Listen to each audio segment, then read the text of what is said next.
And we're live. Good day, Whiskey brothers and Whiskey sisters, and welcome to the Whiskey Book Club's 11th book review and the inaugural edition of this one right here, A Glass Apart, Irish Single Pot Still Whiskey by Fionnan O'Connor. Beautiful book. It is. As always, we are honored to have you, the viewer, and our panel with us today. My name's Dolph. I'm the founder of the Whiskey Book Club and your host tonight. And those of you that are new to us, I'll explain a little bit of what we are about. We are a group of whiskey geeks that love to share a dram and share a passion of reading, and mostly about whiskey and whiskey-related activities. There are other alcohol book clubs out there, but none, and I say none, that delve so deeply into the topic with the author than we do with these people right over here. Yeah, that's them there.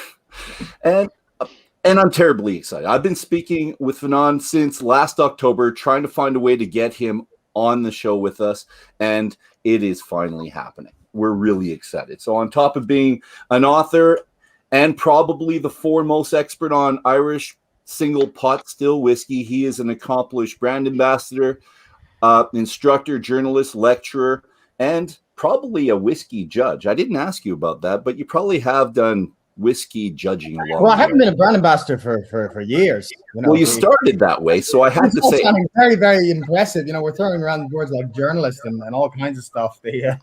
But you are everything, and man of many talents, kind sir, and a beautiful individual. You're everything, everything. So I'm not wrong. I'm completely right. You're all these. But we are going to start our roundtable introductions with our names, our other platform handles, and what's in your glass tonight.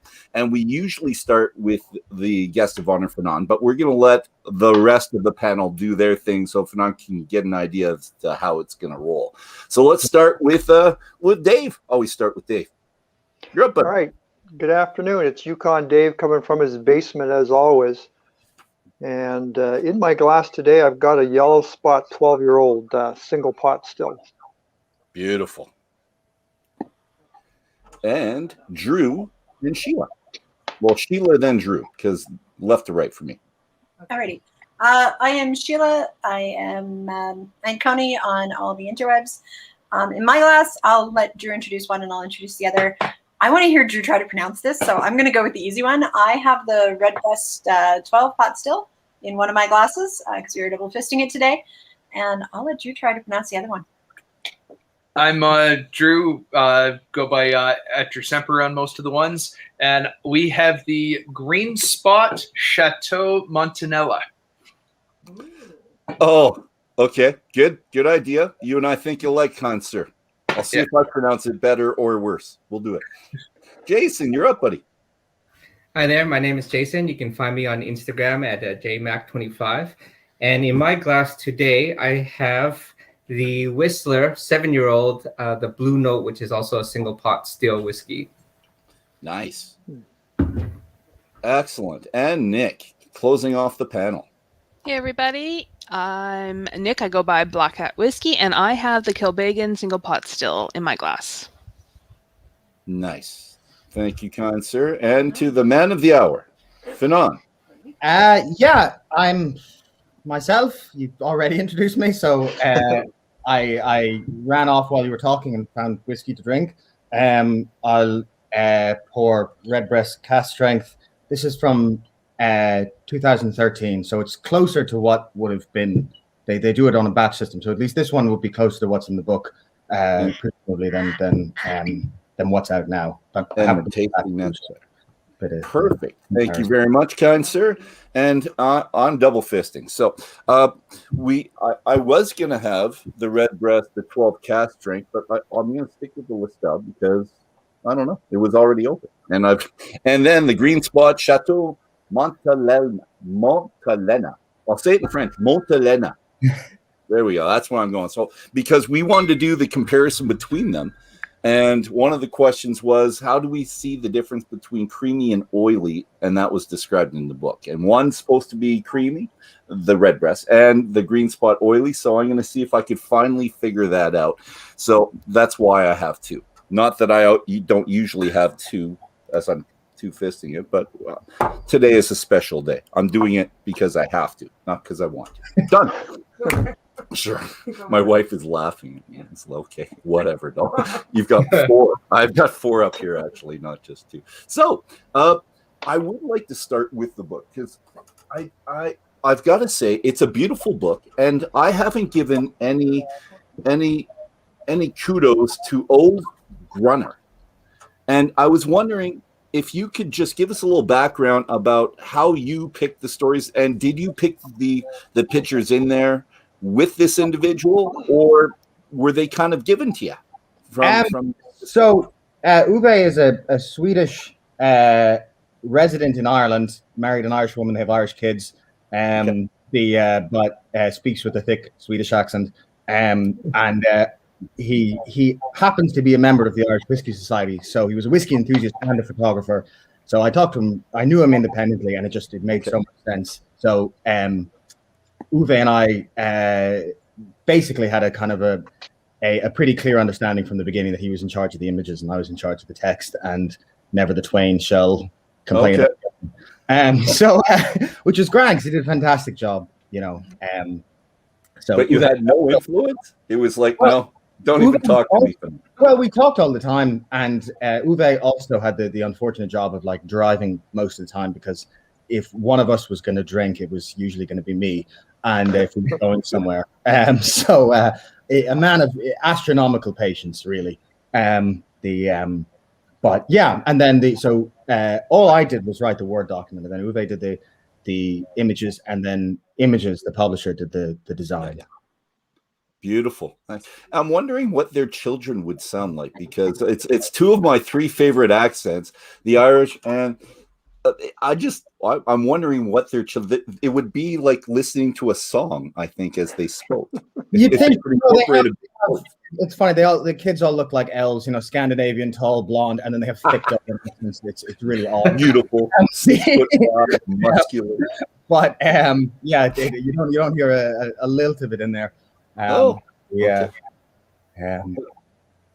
It would be great, but I need some friends like that here. We all sound the same to each other, I think. So, to you, hopefully, distinguishable as we prattle on over the next 2 hours, because the more that we drink, I don't know if you're going to understand us better or less, but we're going to see. So for now, what I'd like to be able to do by the end of our time together, other than gain a knowledge and understanding of Irish single pot still whiskey, is be able to differentiate between it and single malt whiskey. I want to be able to taste it and in my mind be able to figure it out without asking friends around, do you think it's more this or more that? And I'm wondering if it's as simple as just getting to know the gingery spice and just looking for that thicker texture. I'm wondering if it's that simple and I've just missed it all these years. Yeah, I mean that's the big giveaway is texture and spice, the oil. And just to add, Jason, I think you've been given some bad information. So the Whistler is actually single malt. It's odd because they are making single pot still in the distillery, but what they have now is a sourced malt in the interim. But the single pot has yet to come out. Oh, really? Yeah. I bizarrely enough, my thesis, for the practical side of it, is being done hand in hand with Boan, who are the people that make the Whistler. So unfortunately, I can't hand it to you. We're not using Wonka Vision, or I'd give you some Whistler pot still over the screen.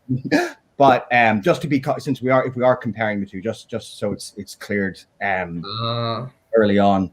But they do have pot still in the works, but it's not out commercially yet. Okay.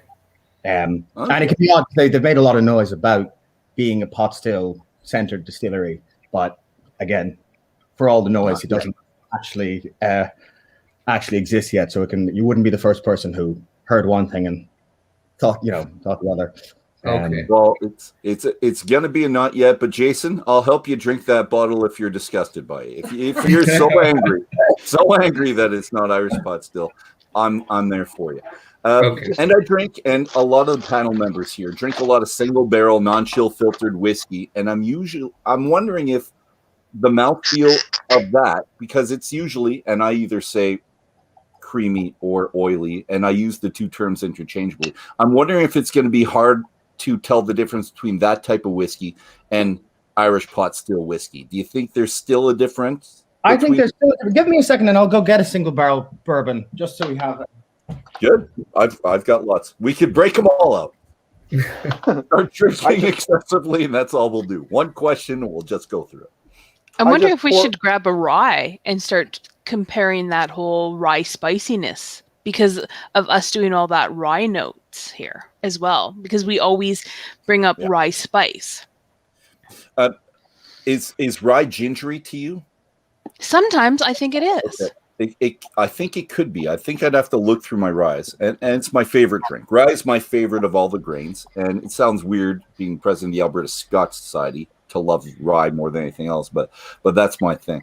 And as long as it's not, I guess, peppery, as long as people don't think just in terms of peppery, because I know we have one person on the panel, every time I give her or him, I was trying not to say a rye, it's white pepper and nothing else. It's like, no, there's so much. I think it's pretty well established. Pretty well established. Okay. How I feel about rye. I was trying not to put you on this. Yeah. All right, Fionnan, what do you got? Okay, so representing alternative textures, this is a 4 rows of single barrel. I picked up in Kentucky. Westport whiskey and wine, place out in Louisville. Anyway, this was a cast pick for them. So thick texture, but different. Okay. And using, of course, a high rye mash bill, the higher of the two 4 roses core mashes.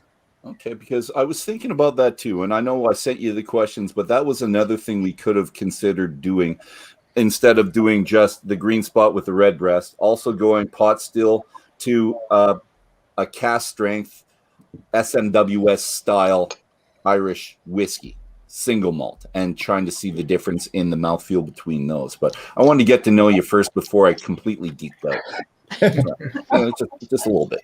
But we've got a lot that we can do. So, Fionnan, I'd like just share one piece of information with us, because I didn't add this to your introduction, and I think it's one of the coolest things that you're doing right now. So the Irish Research Council is giving you a full-time PhD grant to work on or find lost historical Irish whiskey mash bills, which I think is the coolest thing ever.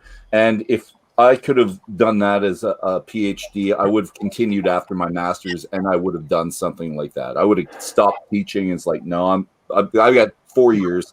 I'll do that for 4 years. If you could tell us about that just a little bit, please. Yeah, no problem. Well, again, that's been on for about 3 years, so I'm quite deep into that. I have an annual review just behind me. So I've taken a little bit of a breather, but usually it consumes my days and nights and doesn't let me sleep and so forth. And a lot of it's writing about the history of the mash bills themselves. And, a lot of it's to do with the history of agriculture, the history of the industry of legislation, of this and that. But then the really fun bit was to take a series of mash bills. So I have a long running list of mash bills. And some of them are quite, as you'd expect, some of them are quite close together and some of them are far apart. So a series of them picked on purpose, to demonstrate different things. And then we had them recreated by Boan Distillery, the Whistler crowd, in a controlled setting. So everything else is the same, flow rates, fermentation time, cut points, everything but the mash is kept constant. And the results are in little jars around my house with, weird and oddie flavors coming off of them. Because, of course, A Glass Apart was about pot still as it existed at the time. In contemporary times, was malt and raw barley, but historically it would have been more like bourbon in the sense of, the rule would have been mostly malt and raw barley, and then, some breathing space and so there was other adjuncts in there. So raw barley was always the core one, but you had oats in a big way, you had wheat in a smaller way, and then rye in a very small way. Anyway, so you were asking, does it come down to that spice? That question has become much harder to answer than it used to be, because now pot still, will mean, well, it used to mean very different things, but it's now become a hot topic among distillers to play around with some of this older stuff. And so there was the question of is this all just going to taste, is the whole book going to be a crock of lies? And it turns out that when you start messing around with stuff, it tastes bewilderingly different. But with some of them, now I can't actually say what's in any of them because there's a blind part of it is a blind industry panel that meets. So we have 30 blenders and distillers, mostly Irish, with a few people coming from Scotland. They're given, it's a whole day affair of blind nosing, and they fill out little cards. And then they're sent off to Heriot Watt to a lab for analysis, and we try and compare the two. And so that's really a lot it will be a lot of fun, but it's been held up by COVID. So it was meant to happen earlier this year. It'll probably happen in July. But until then, I'm, in a kind of a Mark Hamill position where I just have to keep my mouth really shut and, get asked all the time. But one thing that does stand out is how one of the takings from that, the distiller, Michael Walsh, and I used to, so I was in Bohan every day that it was going on. And Michael and I, they gave me the excise office, the office that the excise use when they're there. So I occupied that about 2 months, and Michael used to just pop in and we would crack open 70% make spirit and at it at 9 a.m. and talk. We had a log, and the log is part of the thesis. The log is supposed to be like production hiccups, but it soon generated into just like, well, we haven't tried mash 2 against mash 7. Well, that's interesting. Well, if we got in mash 3, could we learn something? Oh, okay, well, that's maybe when we revisit mash. And it was. But one thing that we took among ourselves was how important that raw barley spine really is. The adjuncts were all the kind of cool things because it's a big mystery, but that ginger spine really is important, and it is a hallmark, and it does pull weight, more so. And it stays constant with all of it. Okay. It stays constant within all of it. That's fantastic.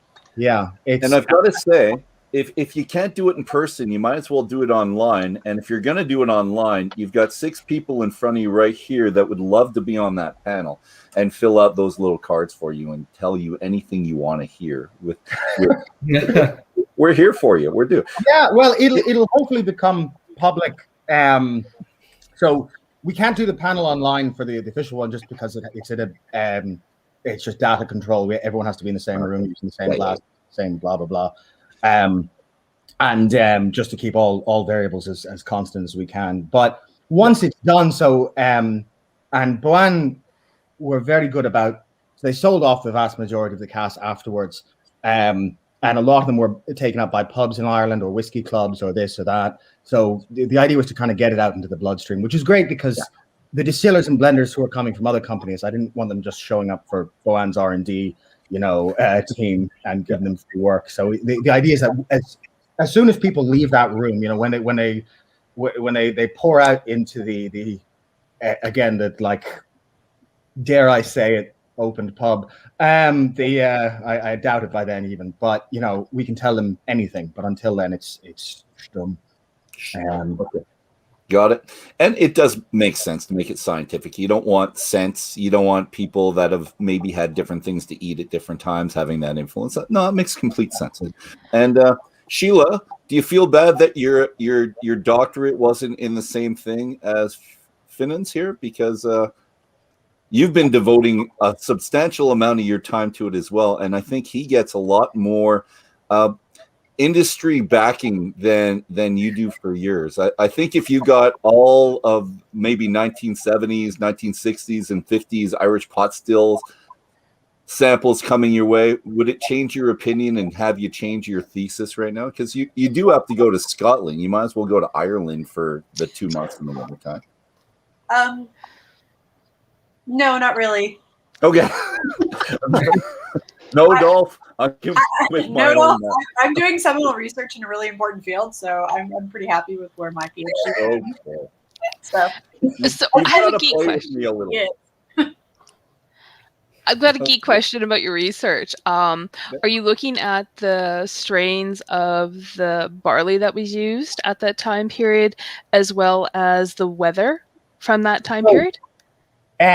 We can't, unfortunately, because we did think about like mucking about with, like, say, beer barley and these kinds of things. Yeah.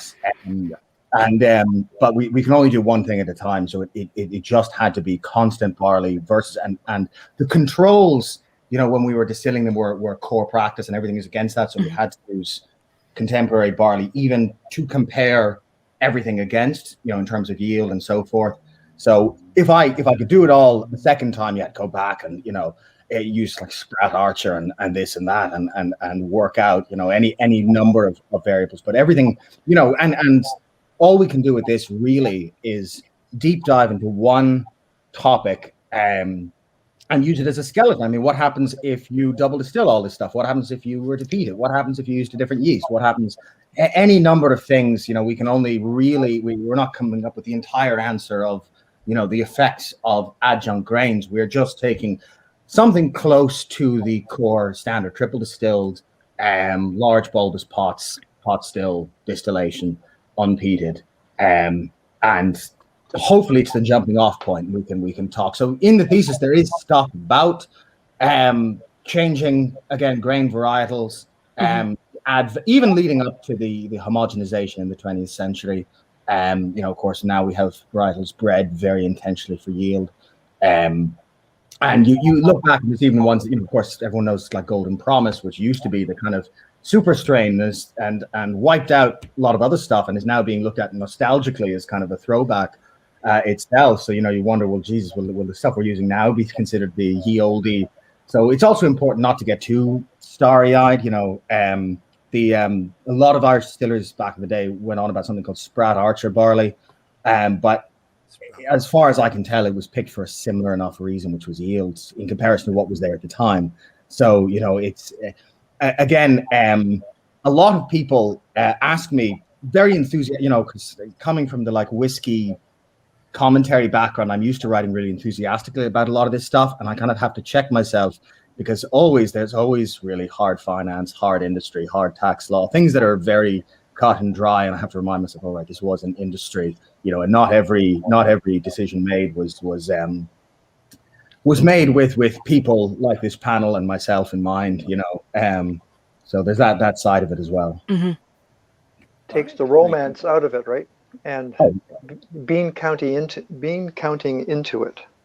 Oh my God, you have no idea. I mean, how much of my time is spent, you know, reading like comparative excise from the Irish excise versus the English excise versus the Scottish excise system versus when Scotland and England amalgamated versus when Ireland was brought into the Union, it wasn't, and what changed, and all this stuff, you know, it's like eating sand, like all this information that's of no interest to anybody, you know, including myself, really, outside the context, but it's necessary to know, okay, Scottish excise at the time was, you know, higher than Ireland's, but lower than England's, you know, it was higher than England's, but lower than Ireland's. But anyway, so there is a lot of that just very, very dry kind of back, which is important because otherwise you start just finding what you want to find, you know.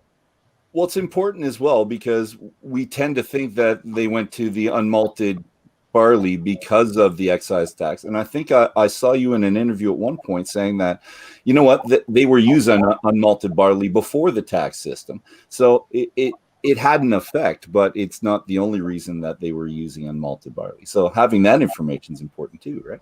Yeah, well, okay, that would be a very good example. So yeah, the official story, and one that I think I caveated in the book, but I've really dug into the falseness of since is the idea that, you know, the way you hear it here is that the malt tax is passed, and there's this kind of like, you know, Bugs Bunny and Elmer Fudd moment where the Irish distillers like trick the excise, you know, befuddle them. And, you know, of course, this is pretty childish, really, when you think about it for a minute or two about, you know, how government intervention really works. And, you know, but if you look back, I was finding records of the use of raw barley in Irish whiskey from a century before the malt tax was even brought to Ireland.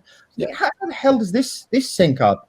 And then I even found petitions from the Maltsters Guild from well before the malt tax suggesting that there be a tax on raw barley to compel people to use malt because they weren't buying enough malt, and saying, well, what if we taxed one of the two? If we taxed raw barley, and then they don't, and so, you know, and even like when the Irish malt tax, so the malt tax came to Ireland quite late in comparison to you know, it was passed in England 1697, 98, and then extended to Scotland. You know, you have the Act of Union in 1707, and there's the steady project of homogenizing the tax laws of Great Britain, and it takes quite a while.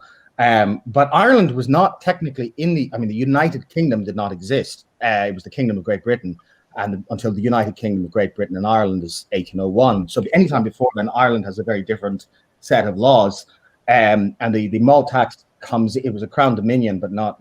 It wasn't the same state. And so it's comes in 1785 into Ireland. So it's quite delayed, even in that context. So people forget even the malt tax was in force in Scotland, but also at a much earlier point in Scotland. And when it comes into Ireland, one of the stipulations is that you can't use raw barley. Now people ignored it, but it was in the malt tax. Stop using raw barley because you're not paying tax on it. And it was ignored, and then that clause was done away with, in 15 years, and people forgot about it. But so I think what I found with the thesis stuff is that when you take the history, it's like pulling up a stone, and what looked like a green field starts to have like worms and weird creepy crawly things, and it all looks a bit muckier. And that's been a lot of fun, and that's a joy in of itself and a discovery in of itself, Well, that's what it becomes. Well, becoming an expert is that everything that we thought were given truths aren't given truths. The more and more and more you research it. So, and I've got to say, even if Sheila wouldn't change, I would in a second. I'd drop teaching and I'd do that right away, I think. Panel. Let's get the panel involved just a little bit. So I'm going to throw a quote up. I'm not going to put it on the side. I'm just going to read it. If you like soda, add soda. If it's swelteringly hot, if it's a swelteringly hot day and you feel like having your redbreast on the rocks, you're not going to bring about the apocalypse. And he goes to a smaller print, but please do it in private because it breaks my heart to see. So this is a great transition between those two sentences that you had. And it's great. You'll accept what people want to do, but you want us to get to know the pot still whiskey. So please don't put the ice cubes in. Don't put the pop in right away. So my question for the panel, though, with ice, let's think of ice. Is ice the greatest distractor to texture? And what is the greatest distractor to spiciness instead of soda? Because if we're talking about the mouthfeel, is it the ice that takes away the mouthfeel the most? And is it the pop that would take away spiciness? Or is there something else that would take away the spiciness? So I'm going to throw that out to the panel. Anyone else want to jump in with that one? You go right ahead. I can't say I've ever had pop in a whiskey, so I have no idea why I would even do that. You've never had a rye and Coke, a whiskey and Coke? Nope. No. Okay. Well, I have, and that was my teenage years, but we're back here now. I think sometimes cured meat, which will have some oiliness to that meat, you'll lose that ability to taste some of that spiciness because it coats your tongue.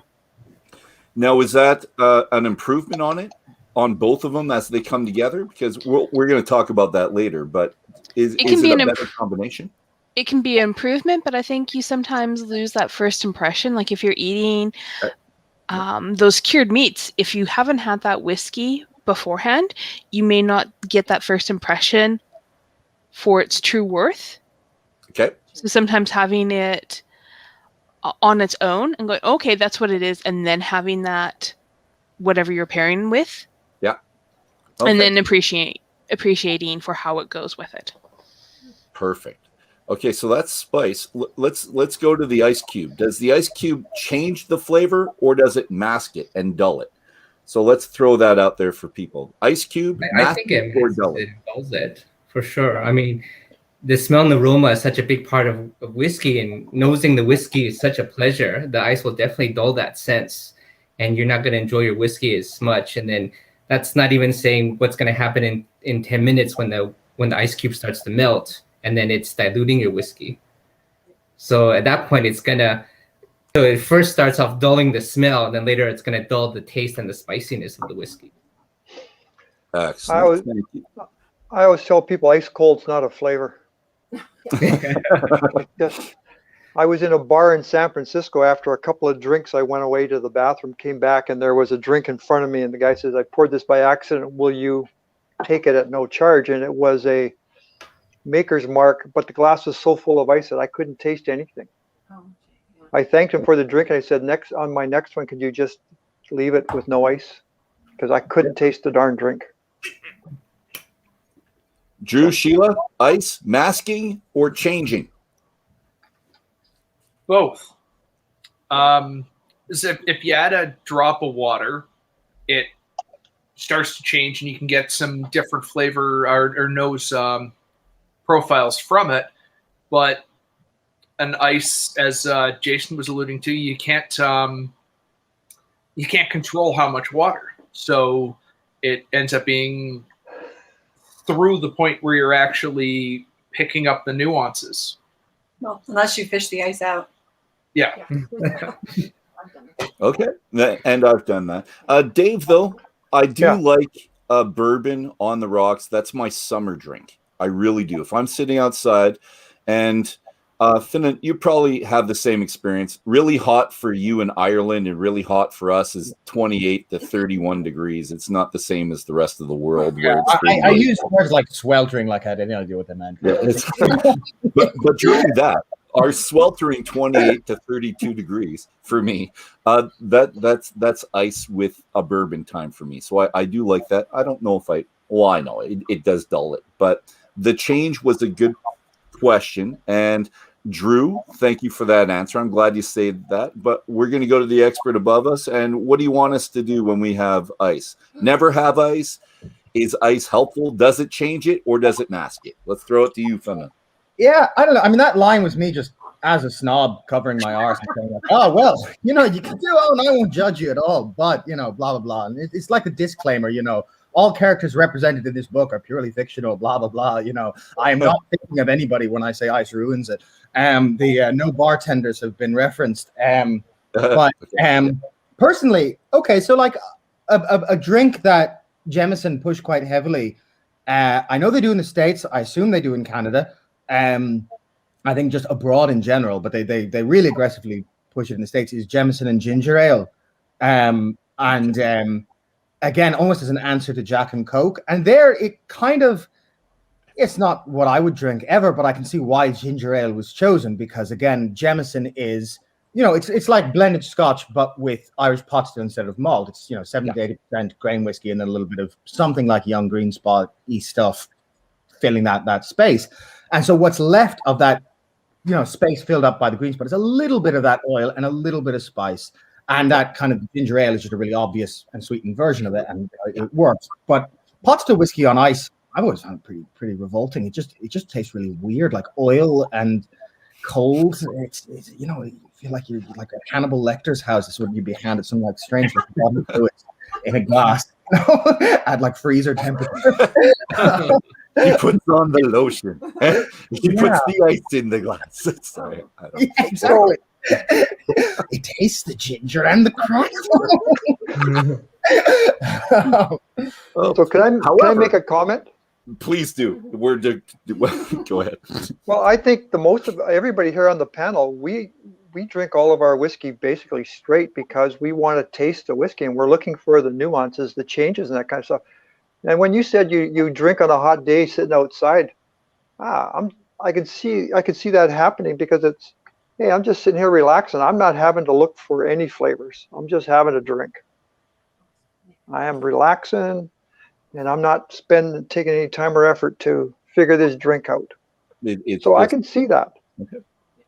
Good. I won't do it, but I can see it. Nick, you have a question? Yeah. So if you say you take a glass of bourbon and you've got ice in it, and it's loose ice, and you're sipping it, and you get that ice in your mouth, does that affect your taste buds? Because you're now shocking them. Yeah, I mean, again, like up front, I put that in there just like a prick. I don't like ice. There's never been a hot summer day, there's never been a hot summer day in Ireland for starters. But even in general, I don't find I don't get all that much out of it. I'd rather drink something else as a refreshing beverage, in that condition. But I understand that people do like it. Not all drinking has to be focused, and not everything has to be this kind of sensory deep dive. And there's other enjoyable ways to consume anything, so that's really what that was in there for. But personally, again, the like shock effect, the like sterilization effect on the aroma is pretty consistent across malt and pot still. You know, I know obviously. Again, I don't want to start speaking in big terms like ice ruins everything, but you know. But ice ruins everything. And Yeah. let's finish with that. One thing I do like, if in my bourbon and ice, when you look at it, when it's a heavy bourbon, if it's non-chill filtered and you have the oil, the heavy oil context, it looks like an adult snow globe a little bit as well with the ice features that you're holding it up. So after my 4 or 5 drams and I'm sitting there in the hot afternoon sun, again, our 28 degrees, and I look at that, I get mesmerized by it. But I'm like Dave, at that point, I'm not looking for the taste. I'm just looking for my childish, some type of tactile kind of something at the time. Sheila had a good comment on the side, and why don't you say that, Sheila? I'll click it on there, but you might as well address it. Similar concept to the taste buds concept, twigging the trimeningeal nerve. So, Okay. And where's that? it's on your tongue. Oh, okay. there's It's the simple that answers nerve we're that's coming on- to appreciate. Yeah. It's like, That nerve no, has, Dolph, I wouldn't change it. have that Dave, concept of a flavor of mint. So it's that concept of icy hot or minty cool. So that feeling of when you're tasting spice and pepper, you're not actually tasting certain tastes because it's not your taste buds, but it's these sensations that you get when you're tasting foods or drams. All right. Yeah, I mean, as I'm sure quite possibly all of you are already familiar, the beer industry goes on about this concept of phantom There you go. bitterness, where if you take beer that tastes like nothing and you chill it, it tastes vaguely bitter, but it's not taste, but it's tricking someone thinking, you know, like Coors tastes like anything. But it's a tactile kind of a card trick more than a taste thing. But it's so important to like the brand identity, the consumed identity of all these various products, you know, and even the psychology. Like, is it Coors that go on about the Rocky Mountains brewed in the Rocky? And that used to really annoy me because, you know, like it could be brewed in the Sahara, and as long as you put it in the freezer, it's going to be just as cold. And it's just like complete nonsense. But it's so great. But it's nonsense that sells too. And there's blue mountains on it that come up, I think, when it gets over the freezing point where you can't taste anything and it's just cold. Just like Dave says, that flavor of cold that they want you to have to mask everything. That's what it is. Naren had a great comment about the other senses because do you like the sound of the ice as you're clinging around? And maybe that's it. Like I said, I'm a tactile guy. I like to touch things. I like to look at things too. I'm a basic senses kind of individual. So, Naren, I agree with that, and it's a fun part of it as well. But we're going to go on to the next part if we can, ladies and gentlemen. How many of you have?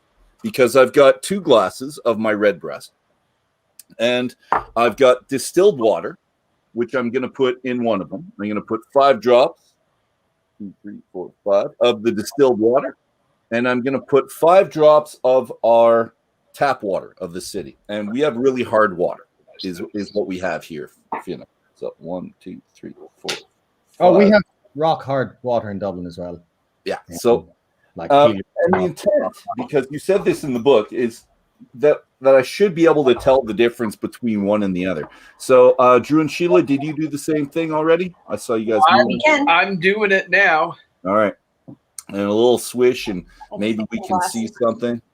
No difference. It's same dram, poured at the same time. I've been drinking from the first instead of the back, so there's a bit more of one than the other. Yeah. But I'm going to see if you guys see a difference on the nose and the palate. Now, when I drink the water, and I'll just start with that maybe, when I taste the water and I have a mouthful of both, there is a distinct difference. And that's the distilled water, which feels creamier than the hard water. But the hard water has a much better flavor in my mind. And when people say, how do you tell the difference? Having them side by side, I can tell a difference. Now, will it make a difference in our whiskey? I'm going to leave that up to some people that have a better palate than me. And I think Sheila does, and I think Drew probably does as well. I'm pretty good at picking things out, but I'm going to give them the floor if they're willing to try to tell the difference between them. And I'll keep drinking the water. Try the water. The differences between the water. Oh, I know. I do like the hard water better. Fionnan, do you have a preference between distilled and hard? Just well, the like, water. so for instance, I mean, we have, again, very hard water here. What I'm drinking out of is, put through a filter, just a Brita filter. Okay. When the thesis happens, we're using reverse osmosis, pure water. Yeah. Okay. Just again, as much as like removing variables as best we can. But other than that, like, as you say, when you drink, like, especially if you have like reverse osmosis, well, first of all, you're not supposed to drink it that often because it eats away at whatever metal is in your mouth. Really? It's not that pleasant. You want some, I don't know, other stuff in water. But again, like, do you want it befuddling what your whiskey is doing? Is the other. Obviously, like when you're brewing, hard water is like practically very useful. But all that's again like, and it's unrelated to the water that goes in. So you often hear people talk about the effects of having hard water when brewing, and like even like Jack Daniels, and people make a big fuss about not having iron in the water and so forth. But I think unfortunately a lot of people take that and assume that that's related to the adding water afterwards, and they're totally different concepts. But other than that, maybe it comes down to paranoia for me, where I do enjoy water that's not quite skeleton water when drinking water, but I'm just nervous about adding that for no ostensible reason. But there's also and it's worth mentioning, when you cut whiskey in Ireland, you are required by law to use reverse osmosis, like when you're cutting from cask strength down. Really? Yes, so there's a lot of bullshit out there at the moment where you see brands that are sourcing whiskey and they say, "Oh, we've cut it with well water from our farm," or this or that, and it's deeply disingenuous, and it really annoys me because, again, they've been obliged to remove all differences, So if you see some of that stuff, don't give it a second thought. It's just made up unique selling point. It's all marketing. Got it. Okay. Sheila, you've been nosing. I've been nosing, and I could barely tell a difference at first, and then I put another 10 drops. So I'm at 15 drops of water in each one of mine, and I've finally gotten to a difference on the nose. I haven't gone to the palate yet. So what are you thinking, Sheila? Well, he only had 5 drops on so far. On the nose, initially, there's a lot more mineral on the 5 drops from our fridge, or not from the fridge, from the tap water. Yeah. I got a lot more earth. Okay. But I didn't forgot to the palate on this one before you. And you said minerally, so I'm glad you said earthy. I hadn't got to tasting this one before he added extra water to it. Oh. So I can't tell you about Just give me 1 sec. Sorry, my computer's about to die, so I have to run and get the charger. Sounds good. So we'll keep trying. I can't tell you about the tasting differences on 5 drops anymore. I didn't even taste the 5. I was going to the nose, and I needed something different on both. So you said minerally and you said earthy. Now, very I don't know. Earthy to me. To this one, there was a floral note that came out on 5 drops that wasn't there on the distilled water. There was a floral note on distilled water that wasn't there on the tap water for me. That's exactly. Okay, so it's changed it that much, and you had the same amount of whiskey in both. Sorry, Drew told me I had it backwards. Sorry, I didn't know which glass I had. So tap water had a floral note, distilled water had earthy notes. Sorry. Okay. All right. And I'm going on the palate, and I'm just going to see. Now, again, you guys can tell if it's just plain water side by side, the difference between them. Yes. I couldn't. Yeah. Okay. So plain water, just plain water. And now with the whiskey, I'm going in.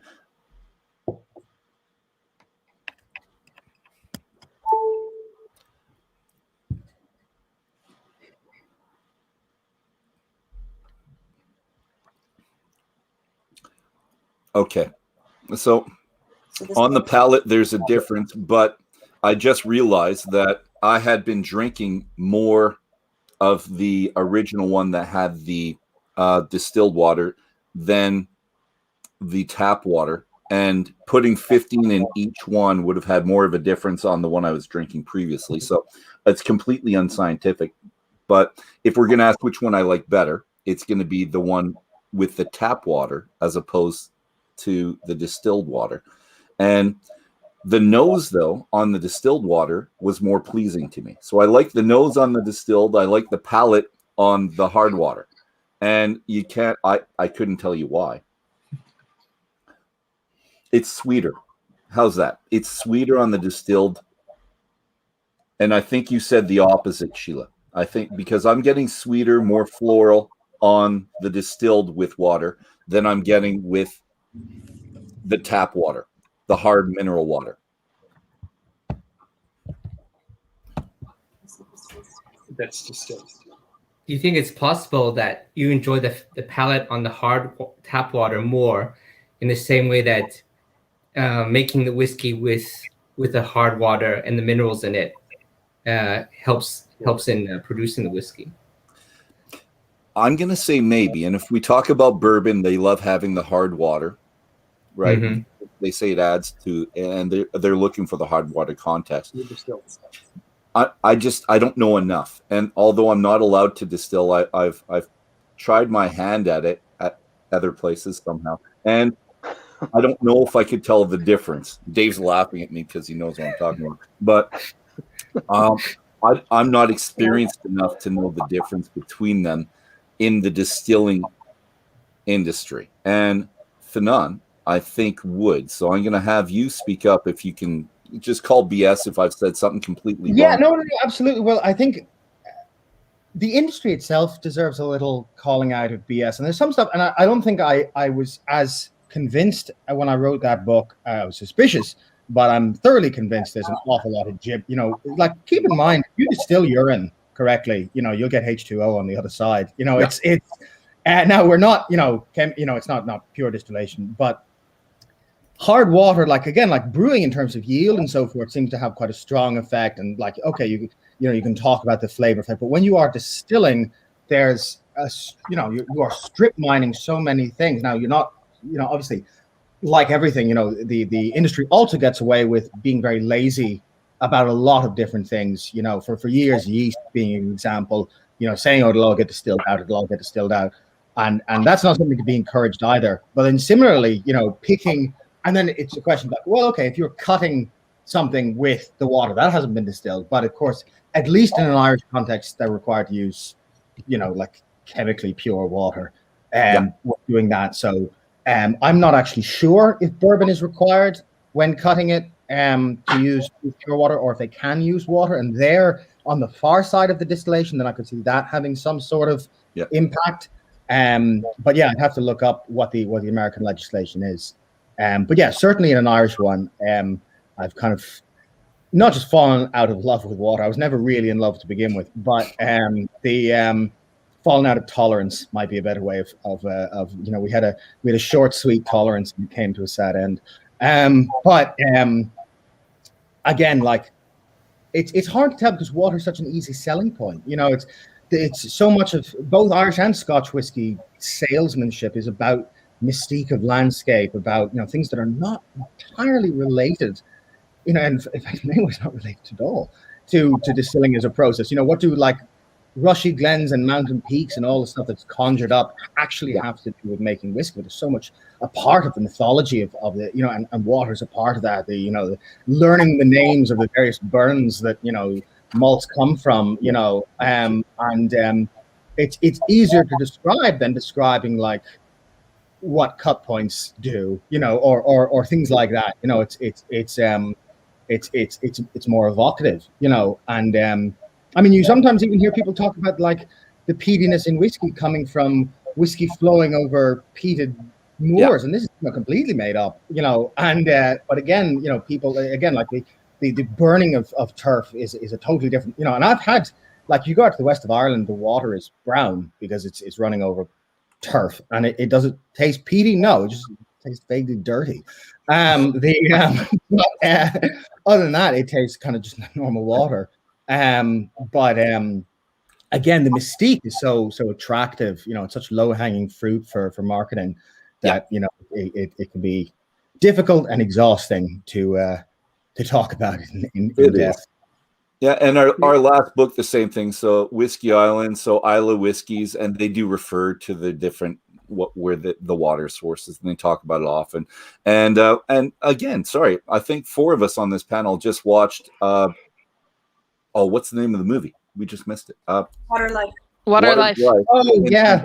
They do mention it there often as well, and it took me by surprise because I didn't think they would actually go into that and talk about the water source. I didn't think that would have been part of it, but they did.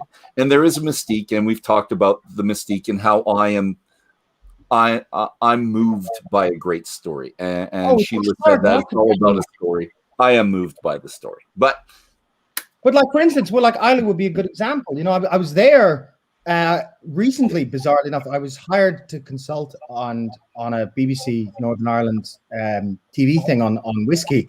And part of it involved going out to Isla during the middle of lockdown and interviewing Jim McEwen as an element of this. And I was reminded, and there's a tiny little boat. It's actually Isla is actually quite close to Ireland and quite close to the northern coast of Ireland. It takes an hour max to get across. Yeah, there's a boat quite close to Bushmills, actually, a place called Ballycastle, and you can take a tiny little boat. It's a rib, basically. It's pretty rocky water. I mean, every time I go to Isla, you know, how you cannot help but feel the mystique, the Hebrides, the landscape. It's so evocative. It's so you know, and even you know, I'm a sucker for all this stuff. For all I'm saying now, you know, it's hard to divorce the and it's not, in some cases, not necessarily you know, it is part of heritage. It is part of landscape. It is part of, you know, it's an agricultural product first and foremost. You know.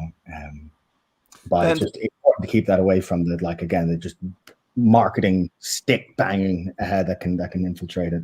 I just have to watch myself because I will be moved by it. I'm moved by a pretty face, guy, girl, whatever it is, pretty face, the pretty accent. I'm moved by it. I am, and I have to stop myself before I need to buy this. And so my wife says, "You got 2 bottles. You don't need any more of that particular one because they sound fantastic." Okay, let's go on to something else, and still let's get the panel involved a bit with this. Fionnan tells us to always pay attention to your tongue, and this makes a lot of sense for me, especially for a tactile guy like me. But he also brings up another point, page 14, related to another tactile aspect of tasting the whiskey, the finish. And we haven't really talked about the finish at all, but in an awful whiskey, and that's a quote, this is the burn. In a bland whiskey, this is what the liquor industry, ever anxious to market neutrality as a luxury. I love that part. I'm going to say it again.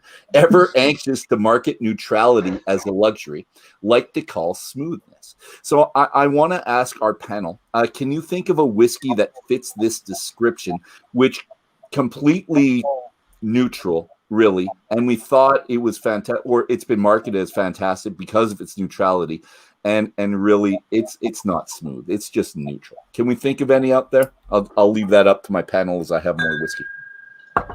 My hitter, Johnny Walker. Yeah. Say it. Johnny That's what I thought you were going to say it. Which one? McDonald's of whiskey. Yeah. Yeah, I'd go with the Johnny Walker too. Which one? There's a lot of it. Primarily, I go towards the gold and blue for the marketed that way of like how smooth it is, because at least the double black and the green are there's more flavor. There's there. Yeah. Red is just pour if you want to pour something in your Coke, there's your red. That'd be it. Okay. Well, I had to laugh when I read this on smoothness, because I don't know if you guys have been watching TV in the last month, but one of the national brand beers is promoting their beer as smooth. I'm thinking, well, there's nothing in it. No wonder it's smooth. There's nothing to taste. It's water. And then this came up, and I think, well, it's the same thing. There's nothing there. Like, it's tired old barrels. It's you know, whatever's going on, but it's, yeah. That smooth thing reminds me of the beer ad. So are we going to say that a lack of burn or a lack of a finish? I'm just going to say finish because it does not be burn. The lack would be considered smooth. if you had that, you would think smooth all of a sudden. Let's say Miller something as a beer, or most of the large name beers, are they smooth, Dave? Lack of character.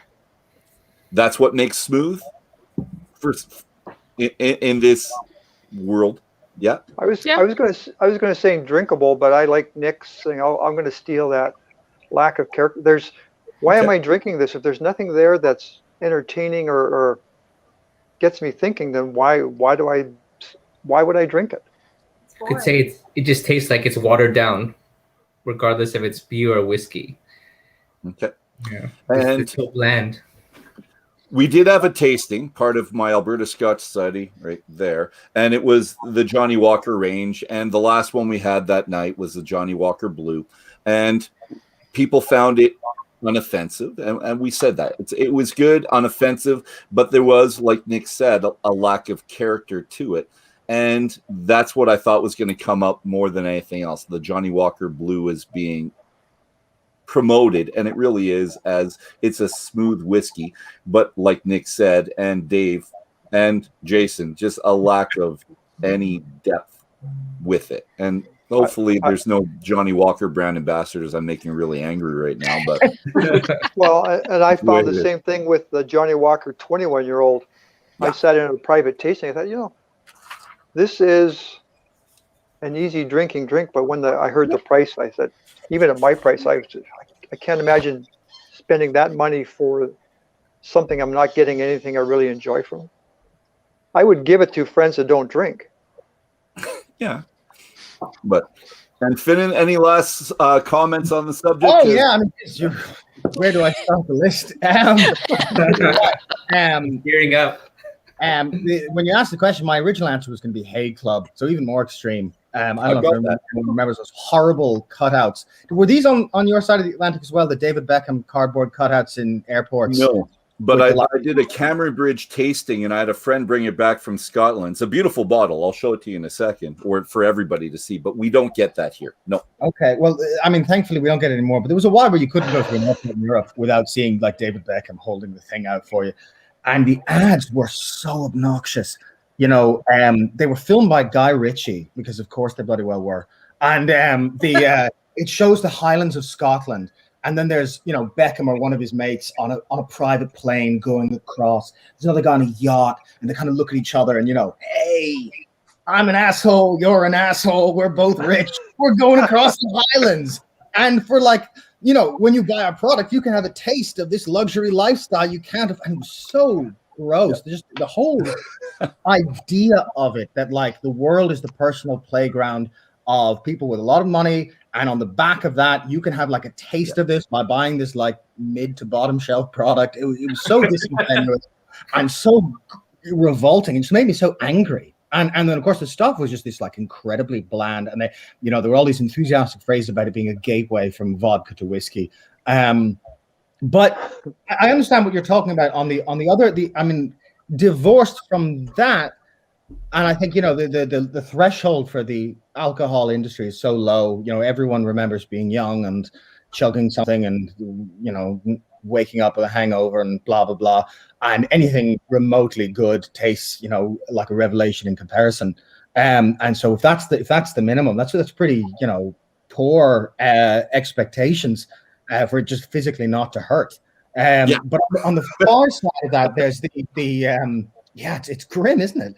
And then on the far side, there's something closer to the I said, the Johnny Walker Blue pitch. And here, and I would feel similarly about Middleton Very Rare in Ireland, which was pitched like Johnny Walker Blue as a luxury commodity whiskey, and something that is very soft, very easy to drink, is going to offend absolutely nobody, is quite expensive, so it's showing off that you are drinking it or ordering it. And in the same way that, people can dislike Lefroy, people can dislike Redbreast Cask Strength, people can dislike Four Roses. You run a risk by giving somebody some of this stuff. Whereas when you give somebody a Middleton Very Rare or a Johnny Walker Blue, your chances are very good that, it's all vague, a little bit of, in Johnny Walker Blue's case, Sherry, but, this kind of vanilla softness, it's trickling down. They're both blends with high H components, and they both kind of work in the same logic. And Middleton, right now, there's Middleton pot still whiskies as well. You know, the Barry Crockett legacy is almost like what that should taste like. And I try not to be a snob about, you know, some of the lighter whiskeys at the lower price points, but I have no problem being a snob about like whiskey that I can't afford being, you know, bland as all hell. Because the culture around it is based on a form of snobbery. It's a side of whiskey that I don't particularly like, and I think it's a hangover from the 80s. This idea, this incredibly masculine, you know, idea about whiskey as the expensive order in the bar, the this, the that, you know, this conspicuous consumption, just a whole, that is not the drink that I love. That's not what draws me to whiskey. And in fact, if anything, I feel a certain kind of cultural disease around it. But that's nothing about the liquid either. But it just so happens that the liquid within that context is not really my kind of stuff. You know, if left alone to my own device, even if it was regularly priced, I probably wouldn't drink it, you know. But yeah, so that it's probably contaminated. Probably my opinions are probably poisoned by just a certain kind of moral resentment about branding or about culture and the culture of drinking and the culture of what the joy of whiskey means, you know, divorcing it from this kind of like high flyer type performance, which I don't feel a lot in common with. And I don't think whiskey is really done any favors by. Well, maybe financially it is. I don't know, you know.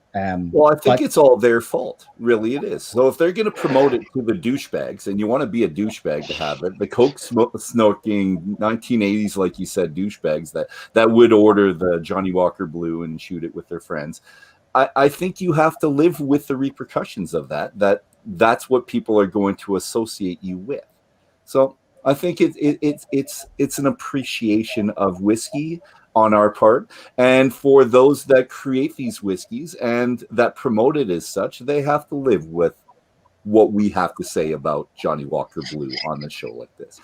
Friends, that's it. It's been an hour. We've gotten through 3 questions, but we're doing great. We're having a fantastic time. So, whiskey brothers and sisters, that is the Whiskey Book Club. We're moving our conversation from this more, I guess, formalized to even less formalized, more relaxed, equally engaging, colorful conversation.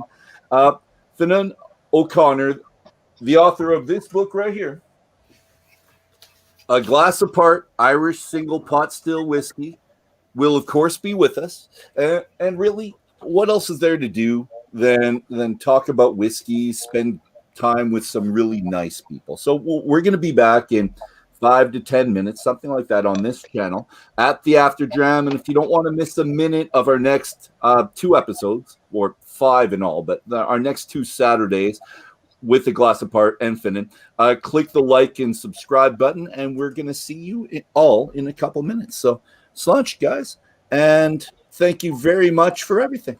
We'll see you in a bit.